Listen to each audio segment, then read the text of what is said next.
همین بعضی کسا گفتن که آدمی قرضدار را خداوند بد می‌بیند گفتن. مقصد اگر بندش خداوند بد بیند او را قرضدار می‌کند.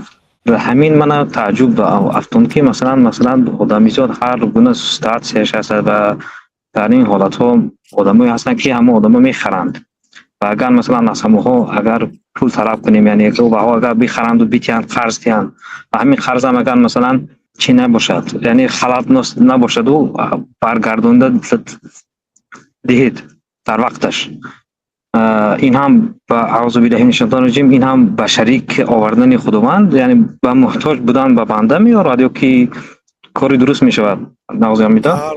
قرض گرفتن ممکن است برادر، فقط حرکت کنید تو مثلا در حیاتتون به پیشتون قانون میمونید که برای خودتون گویید که من قرض نمیگیرم از یگان کس. قرض گرفتن این ذلت است.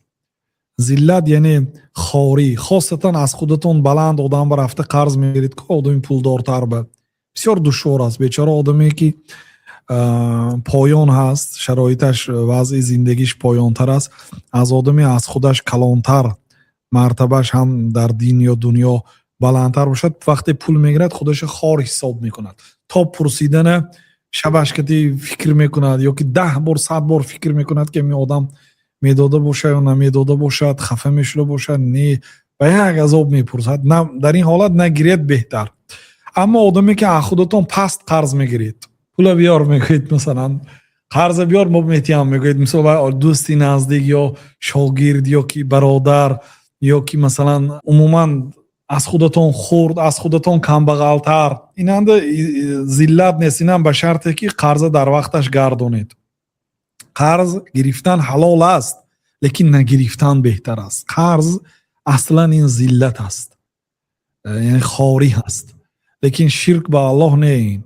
قرض گرفتن حلال است چون که پیامبر صلی الله علیه و سلم قرض گرفتند و این چنین گفتند که کسی قرض گیرد با مقصدی دادن الله برای او یاری میدهد برای ادا کردن. گفتند حضرت ام سلمه حدیث روایت میکنن رضی الله عنها و ارضاها، میگن که فما ترکت الدین، بعد همین دیگه من قرض ترک نمیکردم، یعنی همیشه قرض میگرفتم چون که پیامبر صلی الله علیه و سلم میگه من اخذ اموال الناس یرید اداءها ادى الله عنه، کسی که از آدم ها قرض گیرد با مقصدی دادن الله ادا میکند.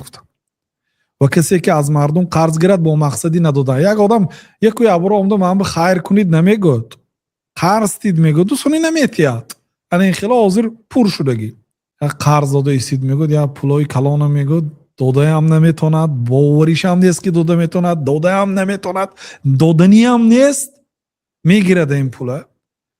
همین پول الله تعالی نیست و نابود میکنه، نه به تو میشد نه به اون. یعنی از همین پول فایده نکردی، مالی کس از تو هم دروغ کردی، فریب دادی، دادنی نبودی، وفا نداری، گرفتی. حرکت کنید تو نگیرید اون هیچ کس، قناعت کنید به همون بودگیش. اگر همین اسلوب کدی زندگی پیش برید انشالله موفق میشید. لیکن اگر قرض گرفتید با گشته قرض دادید اجازت است، اصلا اجازت است، لیکن قرض در وقتش دید.